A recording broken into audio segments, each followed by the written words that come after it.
Hi, thank you, Mariette. Yeah, first of all, thank you for having me. It's really a pleasure giving this talk. I find that South Africa is part of my art, and I call it my second home. So thank you so much for having me. My name is Marco Conti, and I work for MHA as a structural engineering practice from London. And I'll talk you through some of our projects in Africa. And I'll start with talking about our previous experience, giving you some background of the project, then showing how we approach the design, the main challenges, and then we look into the lessons that we learned and how we made impact through these projects. Let's go in. So basically, I'll start with some old projects that were how our practice built really experience working in very challenging contexts out of the ordinary for us, for most of the built environment, regarding most of the environment in the UK. This is the first project. It was with our friend Henning Stummel. It's the director of an architecture practice from London, and we work with him often. And Article 25, that is a humanitarian architecture firm based in London and working all over the world. The context here is Uganda. There was an internally displaced people camp that was lacking facilities for people to study and for vocational training, and they needed sort of community center. So the brief was to create a system that was off the grid and would allow the people to build a community, study, and learn a profession as well. The design solution that we adopted in this case, you will see, were mostly cement stabilized earth blocks with eucalyptus trusses. And we had to deal with the building being off the grid. So we developed a rainwater harvesting system, and we rely on passive ventilation. You will see how every project that I show you, part of our experiences, kind of setting the foundation for what it comes after, that is our Niger project. So let's have a look at how we built this vocational training center for children. We used compressed stabilized earth blocks, and we reinforced masonry because this is a seismic area. We had to use UN Habitat guidances to test what we were building, what we were creating in terms of these interlocking blocks. And you will see on the top left some sort of guidance for very accurate testing, but actually simple and reliable, and how we did it on site. And this is the solution we adopted for the walls. For the foundation, we had the light reinforced strip footing, and then we raised this platform above the ground, mostly to stay away from that flooding prone area. So we had this raised slab.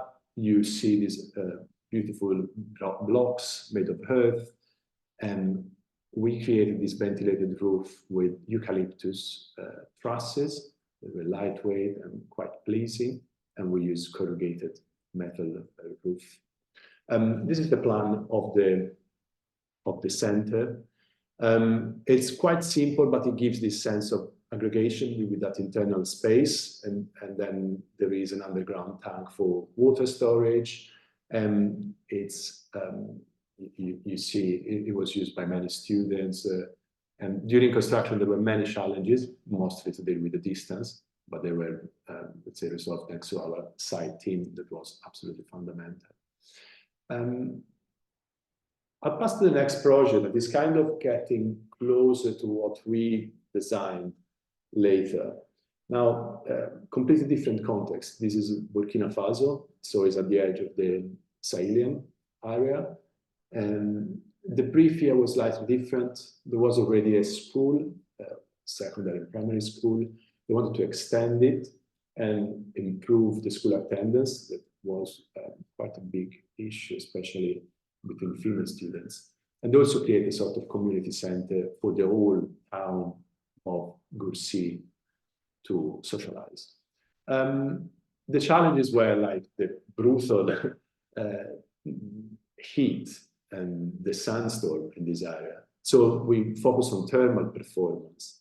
Another factor, we couldn't use wood because of the termites, and wood is very scarce and extremely expensive compared to other materials. And in general, we had limited or very little access to building materials. We adopted the design solution that we kind of replicated later in another project, and to create a sort of product, an architectural product to be improved every time and used in other contexts as well. So we implemented this double roof for shading and to allow ventilation. We used locally quarried laterite, that is this material that we look later more in detail. And finally, the passive ventilation, the cooling system was fundamental. Again, this project worked with Article 25, so long-standing partners. These are some photos of the work in progress. Similar solution with the strip footing. So this is not a seismic area, but still we've used reinforced strip footings to deal mostly with settlement of the soil. So lightly reinforced ground beams with reinforced laterite masonry. You see the laterite has this amazing red color, and it's a very interesting stone that we've used in many projects. You see some sort of lessons that we learned from the other project where we raised the plinth again to deal with flooding, and the trusses we had to change, obviously the trusses, because we didn't have wood. The biggest challenge here was really to deal with the thermal comfort of the classes.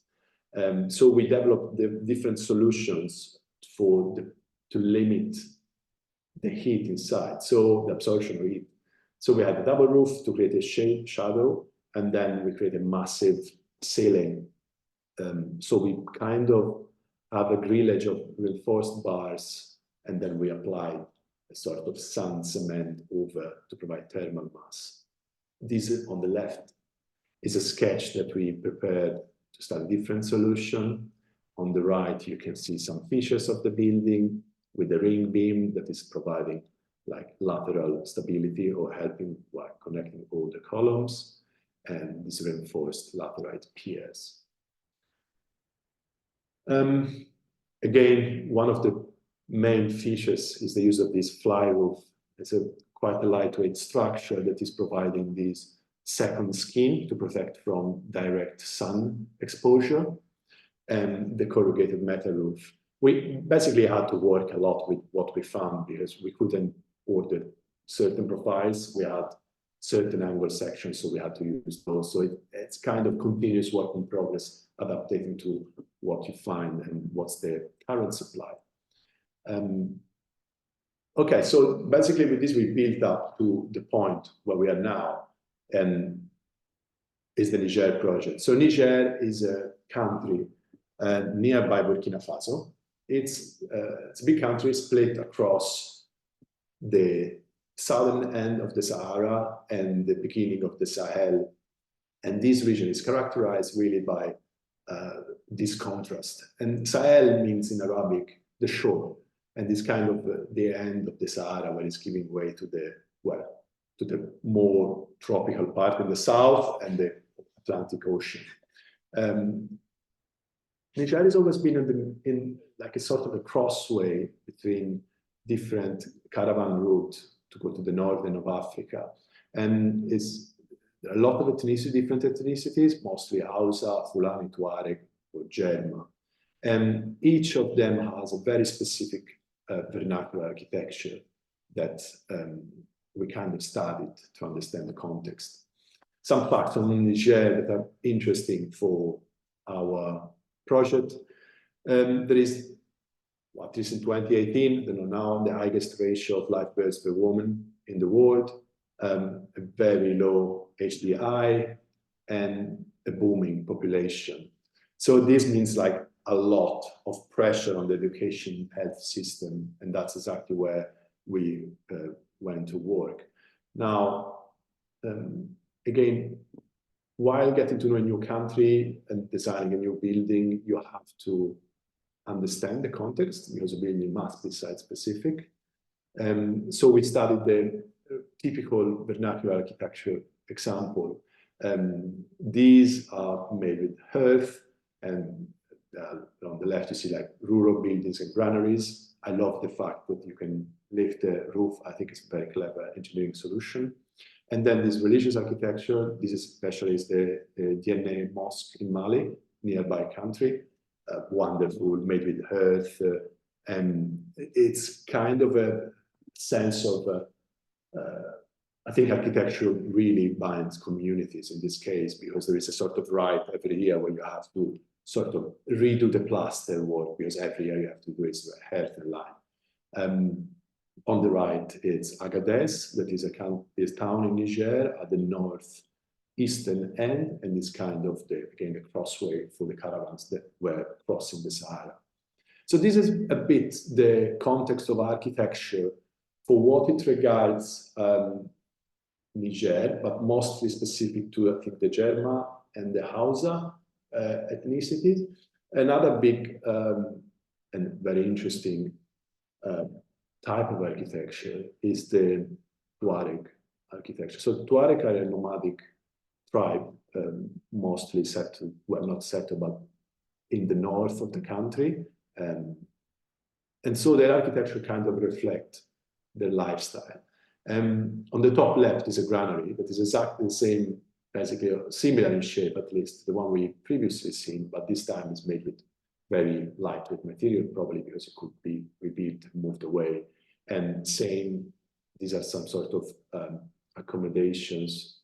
But what I find extremely interesting from an engineering perspective is how they use effectively the form and structure to create a sort of tensile structures. On the right, there are different arrangements to create a Tuareg tent. At least these are some of it. I find extremely brilliant the sort of tensegrity saddle that they used. It's made with this beautiful wooden like studs connected by, I think, leather strings most of the case. So there is a sense here in connects form and structure that is extremely fascinating, the idea of lightweight structure compared to the previous slide, where instead there is a large use of earth and more like thermal mass. So I think we kind of try to find inspiration in these and mix these techniques, so learning from this. Another interesting, at least discover for myself, was the Nubian vault. So people in all different countries and architecture style, they've tried to build vaults without centering because, I mean, yeah, saving material, time. And the Nubian vault is a very clever system of doing that. So this Egyptian architect, Hassan Fafi, kind of revived this building technique. And as you can see, the shape is informed by the structure itself. So it's a very pronounced catenary to minimize the thrust on the side walls. And the way it's built is built at an angle, basically tilted towards the gables, so that you do not require support temporarily while you're closing your arch. This is predominant, is not really typical in the Niger, Mali area. It's mostly spread in nowadays Sudan and Egypt, but there is an association, an NGO that is called La Voûte Nubienne. It's a Burkinabe association that they're trying to reuse these in this context, because there is a large tradition of earth construction, adobe and cement stabilized earth blocks. So it's kind of a very effective system. Also, if you keep in mind that there is very limited access to wood, so wood is really expensive, and this is a clever way of building a boat. So now we look at the references and how we were inspired by the context, we learn from the context. Now we have the brief from the school. So the college it's called College Hampate Ba. Hampate Ba is a writer and historian, and this caption from him is quite interesting, I think. In Africa, every time that an old man dies, it's a library burning. The mission of the college is really to create a secure and warm environment, an inclusive and joyful place where students can study. And you can see on the left, there are some photos of the existing buildings. Some were rebuilt in 2008, especially admin and the classroom. The latrine were very old. You can see partly unbuilt, very low ratio of toilets per student, and that's a big challenge. But the main goals of the clients were to introduce a primary school, to extend the current secondary school, improve the general students' facilities, and also creating some sort of space for teachers and, in a wider sense, for the whole school community, also the parents, to engage, I don't know, with them in vocational training or simply to play football together. And one of the biggest goals, I think, is also to really reduce the dropout rate of female students at puberty age due to the lack of proper facilities. So that's a big challenge. And you can see how the existing buildings were, I mean, obviously they were performing, but they were built with, let's say, reinforced concrete solution and like corrugated roof. Let's go forward. Sorry. Yes. So we've looked at vernacular example of architecture, and now that we know the mission, we have the goals of our clients, we look into more contemporary examples of architectures. In this specific case, we were inspired by Francis Kéré, the Ghanaian architect, and how he used the double roof to create shade and use the predominant wing to release heat from the ceiling, really. And the effect is stunning. You will see on the top right photo that they've used a sort of massing ceiling approach as well, with this freeform, beautiful shape for the roof. Moving forward, another architect that I really like is an Italian studio. They're called Caravatti Studio. I especially like the use of air blocks and bolts, so how they merge modern technologies and techniques with old vernacular material, and the effect, in my opinion, is stunning. Finally, a local Nigerian architect, Mariam Isufu. I absolutely love her style. It's incredible. I find extremely elegant how she merges the traditional architecture with modern style and construction, and absolutely stunning. So on the left, you can see a religious center. Top right is at the Niamey market, and the new residential project on the bottom right. So we have this sort of context where we have a strong vernacular architecture influence, a very lively new contemporary scene for new buildings, and these are kind of setting like the bar for our challenge, really. So we kind of took a little bit from all of our past experience, where we learned a little bit every time, from the Uganda, how to build blocks, from the Burkina Faso, how we to best use local materials, and to all the strategies to minimize the heat inside the classrooms. So we kind of learned from that and from the context, looking at vernacular examples. So we have the mission and the goal. We're now looking at this SWOT matrix that is not properly engineering, is not properly of the engineering thinking method, but it's more of design thinking. And we look at all the strengths, weakness, opportunities. So in terms of strengths, we have a sort of tested and proved design base with our school that we built in Burkina Faso. We knew that there was local expertise in building with traditional vernacular system and with health. And also we had a very reliable and amazing contractor who saved our life. And we knew that there was a local quarry of laterite. So these were the strengths. There were like obviously weaknesses because the power network in Niamey is extremely unreliable. There is a lack of supply of standard construction materials like insulation, for example, is very difficult to come across. basically no wind or flood data, and an extremely harsh environment with very strong like sandstorms and extremely high temperature. And also the team was based in London, so that's obviously a weakness. In terms of opportunities, we could really use this project to move to the next step, what we already had learned from previous experience together with Article 25. So we could implement new materials. We could really try to, in a sense of reviving some sort of traditional form of construction for modern buildings, like the other architects that I've shown you have done. And finally, another opportunity that I found very personal is like breaking the stigma about local materials that are often seen as poor material and therefore not adequate for modern and contemporary architecture. There are obviously threats, like the supply of building materials, the biggest one. Halfway through the project, you couldn't find any more cement across Niamey because there was a sort of embargo. So that was a big roadblock. Political stability of the country at the time was quite stable, unfortunately. There's been a coup recently, therefore the connection was more difficult. There was a lack of design data on many of the materials that we use. And finally, the biggest question, because we design, but will the user like it? Will the users enjoy spending time in there? And how do we really match sustainability and the cost of the construction, because it must be viable otherwise. It's, yeah.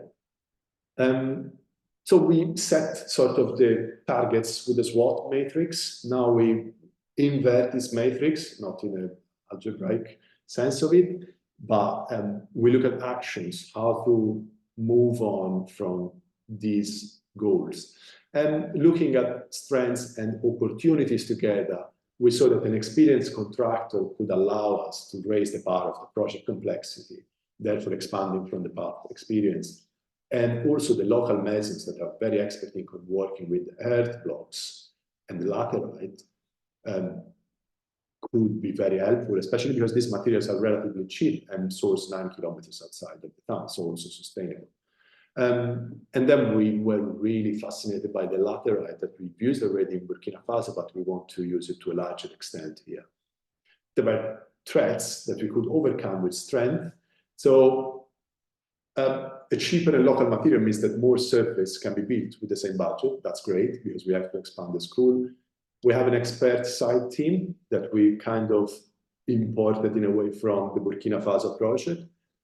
We could rely on them, constant contact with them. That was fundamental, I think. And also we had a very good and established connection with the school. We had interviews with the teacher. We worked with the students, asked them how they would like their school to change, what's the pro and con of the current design. There are weaknesses that they hide sort of opportunities, like the vernacular architecture and material pass the test of time in such a harsh environment. So that's kind of a guidance how to overcome certain issues. Also, establishing a strong network with the school help us having a sort of honest conversation and exchange throughout the project. Sometimes like it's difficult to have honest feedback. And then also there is the opportunity of building a reputation for local and cheap materials. Especially if we keep in mind the goal of the whole country that is explode booming in terms of population, they have to build more accommodation, more facilities, more public buildings.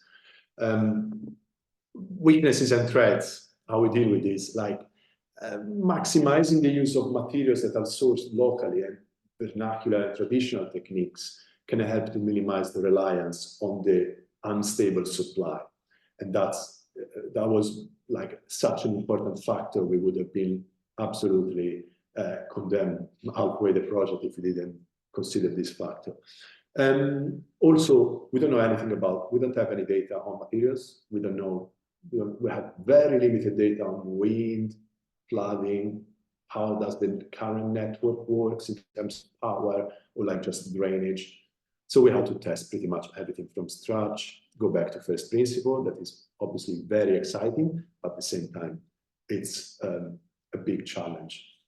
The biggest one, in my opinion, is also the responsibility of creating a model for future education projects. This is kind of also the goal of the college staff.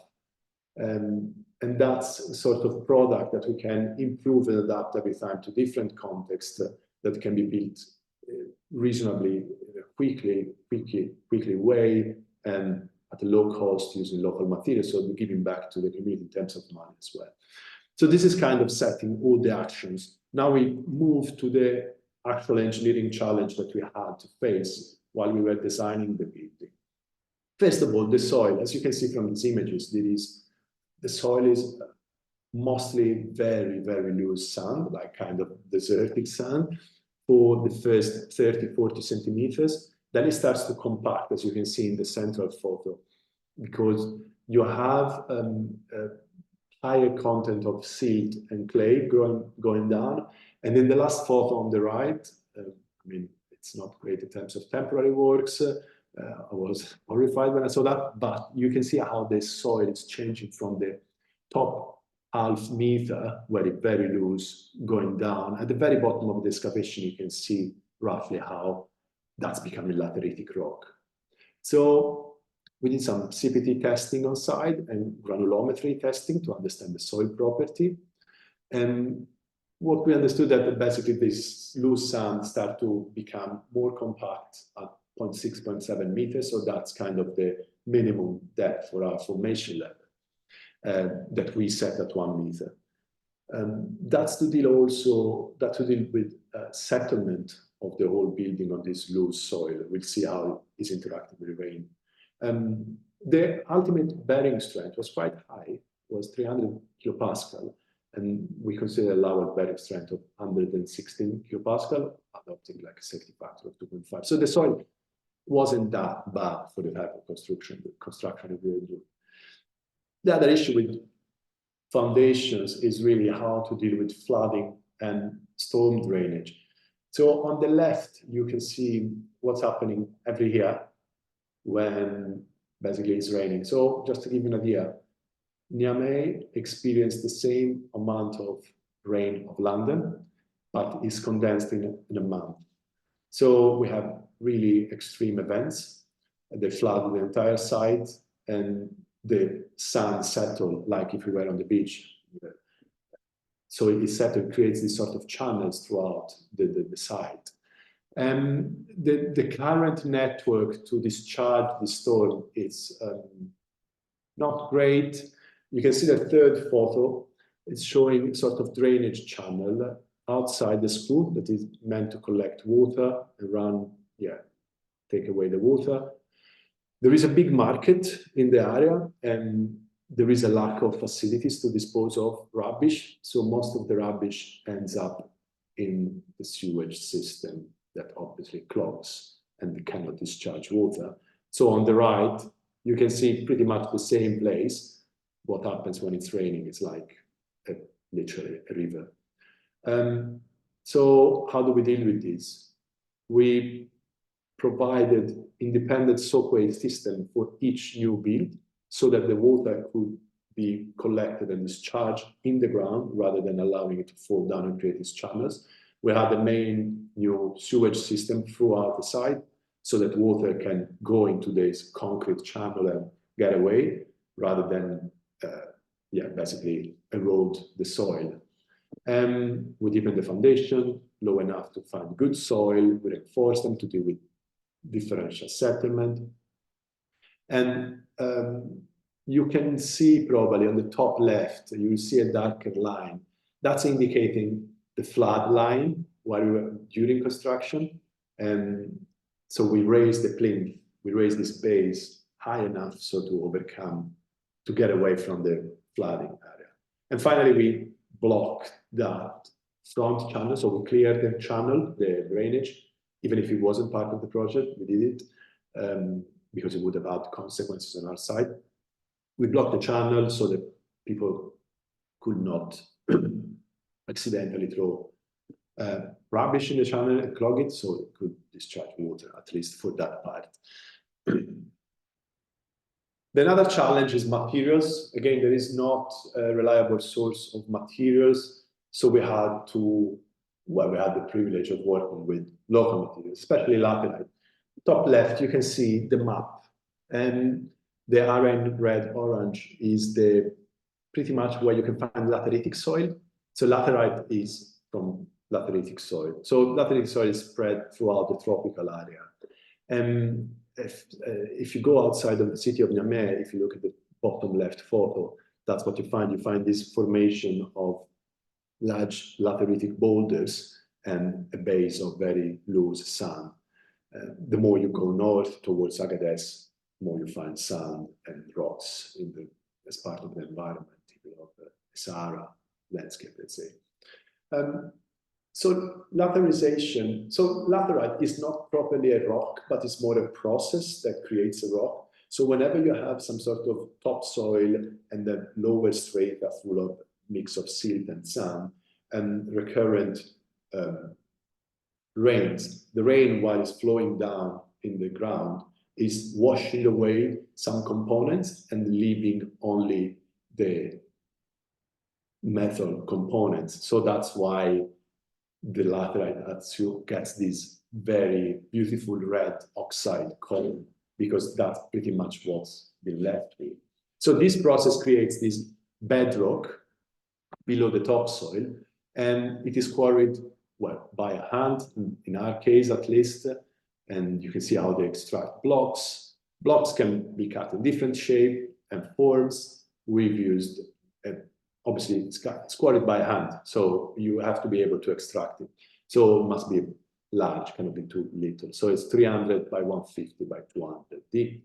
It's quite big lump and quite heavy, I have to say. But has some very good properties. The first of all is that it's locally sourced. So it's 9 kilometers away from site. You get out of Niamey and you find this quarry. Brilliant. So reliable supply. We are aware from the previous project that as soon as you quarry it, you expose it to the environment, it starts to cure.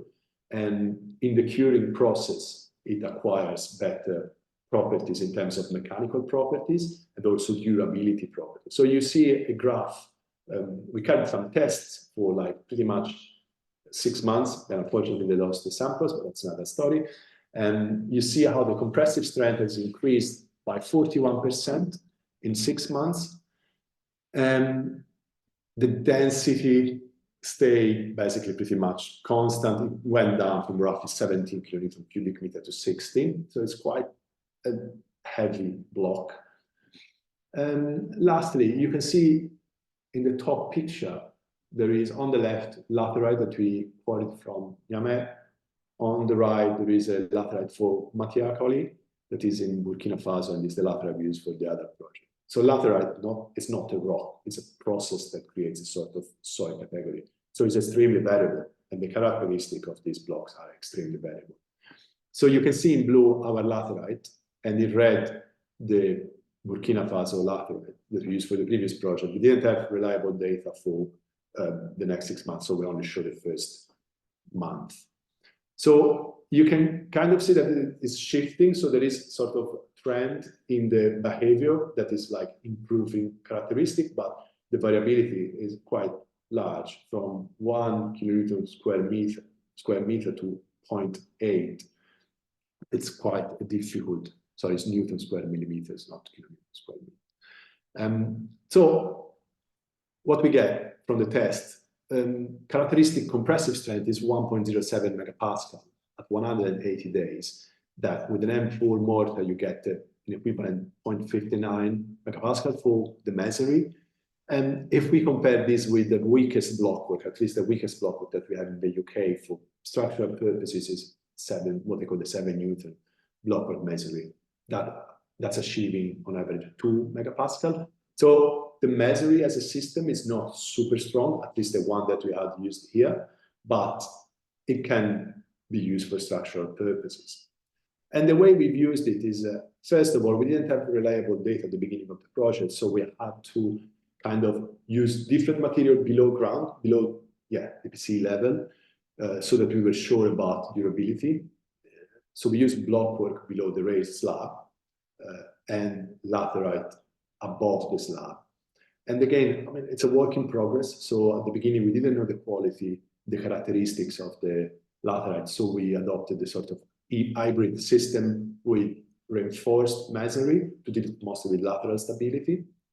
And you see these slender piers hidden within the laterite piers. Also, they're big blocks, so they're not very handy for smaller vaults, but for larger vaults, like this vault here is like roughly 3 meters, then there are other vaults that are 5 meters long, that are span of 5 meters. So we've used the laterite for these longer vaults. Yeah, purely because they're big blocks and more easy to handle for larger vaults. And for the water tower. The water tower actually is a very important element of this project because there is not reliable power supply, so there are a lot of load shedding, and so we can, with this water tower, you can have sort of constant or reliable source of water. Other component material is the compressed stabilized earth blocks. So you remember we've done some soil testing right at the beginning, just to understand the typology of soil, and it came out to be like mostly sand with some part of silt. It is a typical component of lateritic soil, and that's quite good to build stabilized earth blocks. But most of the time you had to add something, especially in this case was clear sand. So these are kind of the, well, simplifying really, the steps of making these blocks. So we have sand that we mix with the soil that was sieved on site. You see the big crushed laterite that was crushed on site, sieved to achieve the right granulometry to make the stabilized earth blocks. And so, it was all mixed with some cement. For this specific project, we used a mix of 6% of cement to provide more durability and stability against, like, especially with the storm and the water action. But my suggestion is always to keep stabilized earth blocks away from direct water or rain.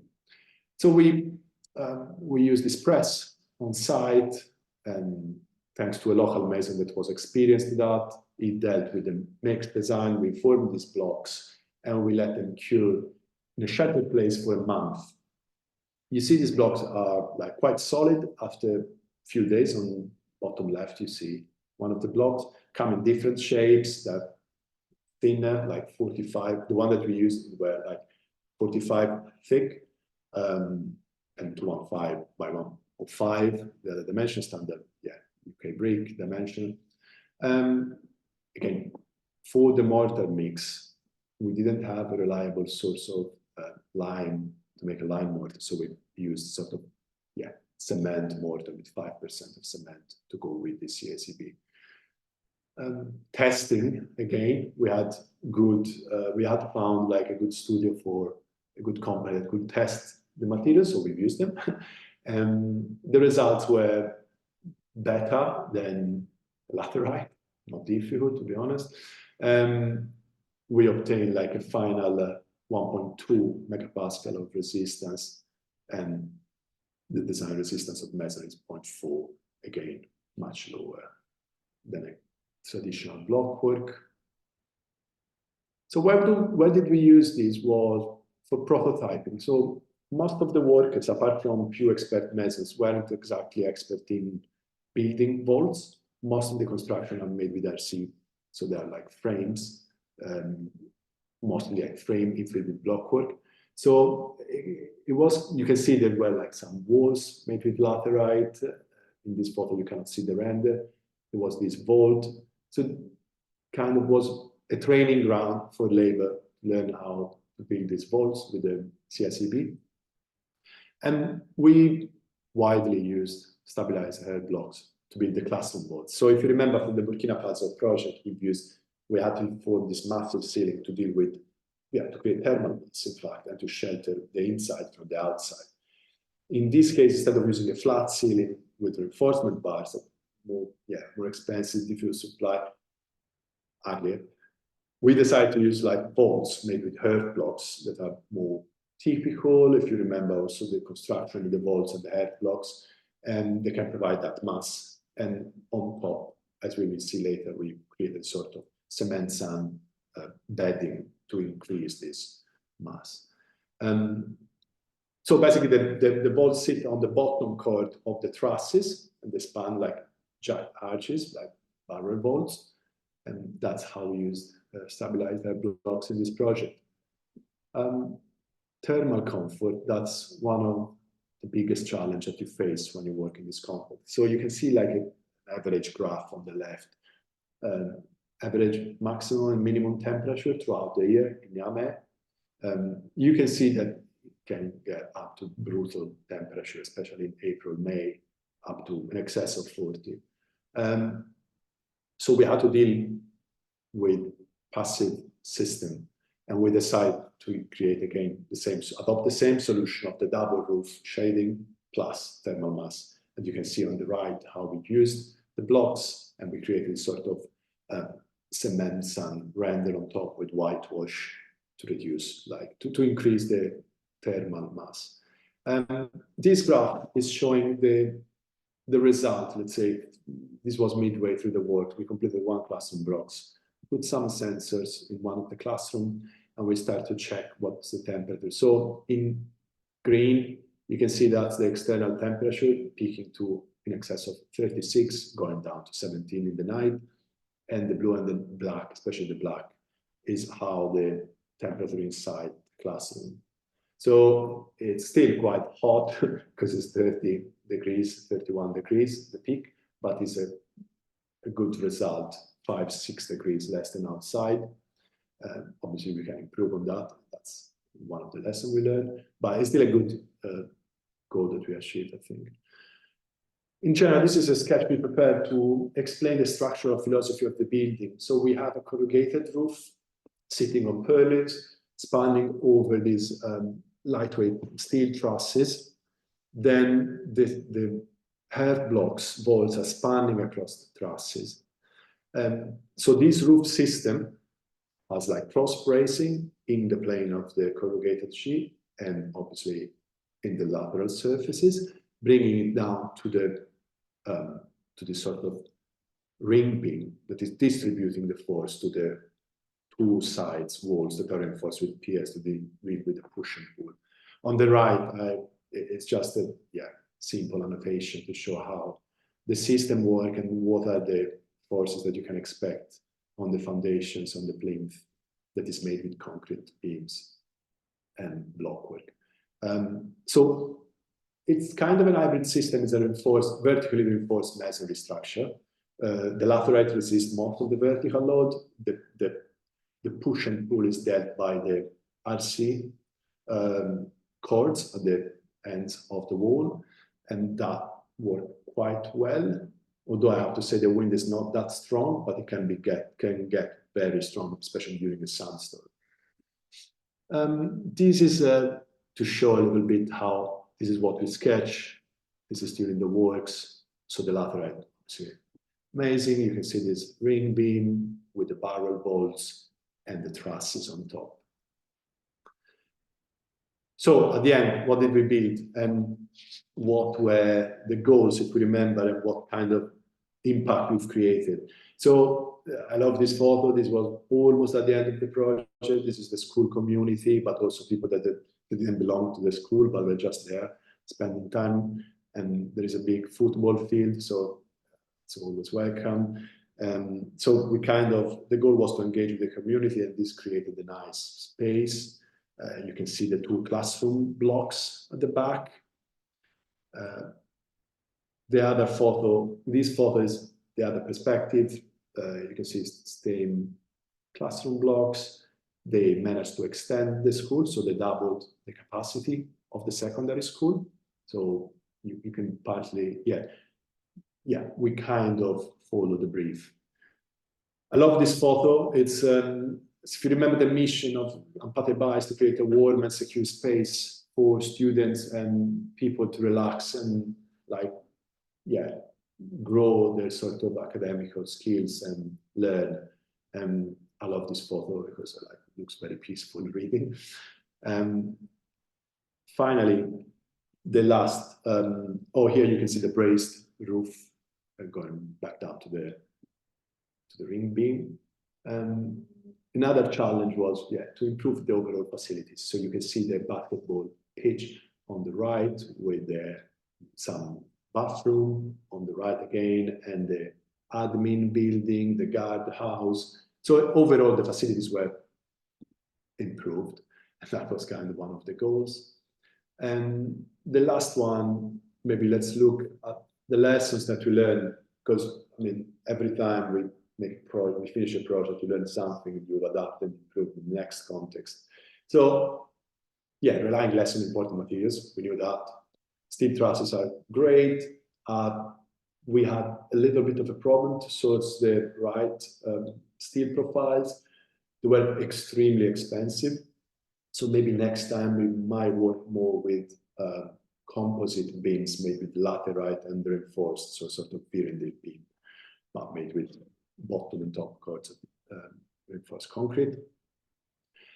Increase the thermal mass. So we've achieved a good 6-7 degrees cooling effect, just purely from passive ventilation and thermal mass. I think we could increase it using, instead of CSEB blocks, laterite to create a bigger vault. We'll have to increase the span to be able to fit the blocks. The vault geometry, these are like shallow arches. Maybe if we were to work with laterite, we will go more towards a catenary shape, therefore minimizing also the thrust on the ring beam at the edges, and therefore reducing somehow the reinforcements. In another project we are doing currently in Tanzania, we use Catalan vaults that are a very efficient system of building vaults, and they are extremely pronounced catenary shape with terracotta tiles. So something to learn for the next time. And also that this is more for durability. Yeah, avoid sharp edges, because laterite is great, but it's quite brittle. So maybe chamfering the edges, otherwise they get ruined very soon. Another thing to do with movement joint. This is a view from inside the classroom blocks. We rendered everything with a head render with some cement to stabilize. I think we probably should introduce, it's good to introduce movement joints. And I think you should keep 4 or 5 meters for CSEB as a guideline. And also this gives us the opportunity to create roof lights to have more light accessing the classes. We have to be very careful with light because it's a double edge. So it's like you want light, obviously, to make a nice environment, but you don't want heat, direct sunlight. But these holes in the vaults could also be seen as sort of chimneys to extract heat. Finally, kind of what was the impact of this project? It was an important thing for the whole design team to revive local architectural tradition. As I said, we came to a context that had a very good tradition of building with raw material like earth, but this tradition kind of got replaced with modern construction techniques. That is absolutely fine, but this was an opportunity for laborers to learn new skills, so that's great. Also, the massive problem of female dropout in the education system was addressed. We did some vocational training. I think 70 to 75% of the school students are female. And obviously having better facilities improved, I mean, the rate of females staying at school. We did this vocational training session where we discuss about architecture and engineering, just try to create and inspire maybe some students to start a career and become our colleagues. So yeah, really inspiring new generation in a career in architecture and engineering, hopefully. Finally, laterite, it has this double sort of stigma of being a poor material, therefore for poor people. Kind of the line throughout the design reference I've shown in our project is also to sort of, I don't know, like to revive or dignify a poor material and show how it can be used in contemporary architecture. So a local and poor material can be used in a contemporary architecture and become an excellence. So break the association of the local materials with poverty, because I mean, there is a source, it's available, they have to build. So why not doing it sustainably and with local materials? And also, we found the local suppliers instead of paying big corporations of cement from other countries and steel that is always imported. And that's it, I think. So thank you very much for your attention.